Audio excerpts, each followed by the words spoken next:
3 жыл бұрын көшіп келген, Жетісайда өрттен қаза тапқан 12 адамның жаназасы шығарылды.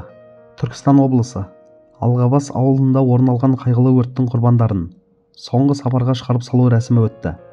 Бұл туралы skifnews.kz ақпарат порталы хабарлайды. Ауыл тұрғындары марқұмдарды ақтық сапарға шығарып салуға көптеп жиналды. Жаназа кезінде бірнеше жүк көлігінің кезек-кезек шығып бара жатқаны да видеоға түсіп қалған. Алғашқы болжам бойынша 12 адамның өмірін жалмап кеткен өртке электр сымдарының қысқа тұйықталуы себеп болуы мүмкін. Қайғылы оқиға орын алған отбасының көршісі Қайырберген Болжымбетовтың айтуынша, жарылыс дыбысы болмаған.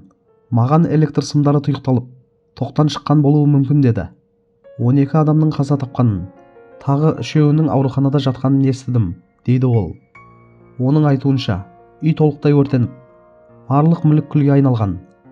Отбасы бұл үйге 3 жыл бұрын көшіп келген.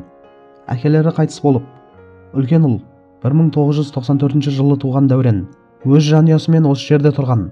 4 баласы бар болған. Оқиға болған түні олардың бір бөлігі тойдан кейін үйлеріне қайтқан, ал екінші бауырдың отбасы осы үйде түнеген.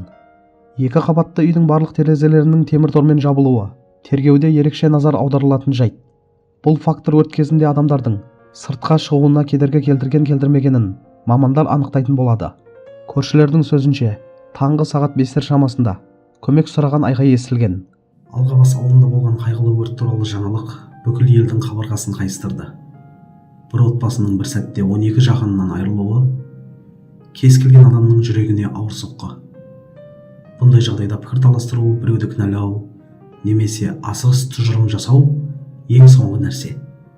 Ең маңыздысы төтенше жағдайдың нақты себебін анықтау және алдағы уақытта бұндай қайғылы жағдайдың қайталанбауына жол бермеу. Алдын ала болжам бойынша, өртке электр сымдарының тұйықталуы себеп болуы мүмкін.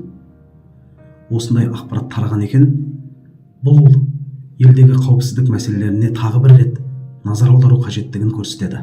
2 қабатты үйдің темір торлары адамдардың шыға алмай қалуы мүмкін деген жайт жүректі одан сайын ауырлатады. Бұл жай ғана отбасылық трагедия емес, бүкіл қоғамға ортақ сабақ болуға тиіс оқиға. Осындай кезде ең дұрысы марқұмдардың туыстарына жанашырлық білдіру, артық сөз айтпау және ресми тергеу нәтижесін сабырмен күту. Алла олардың отбасына сабыр берсін. Марқұмдардың жаны жәннатта болсын.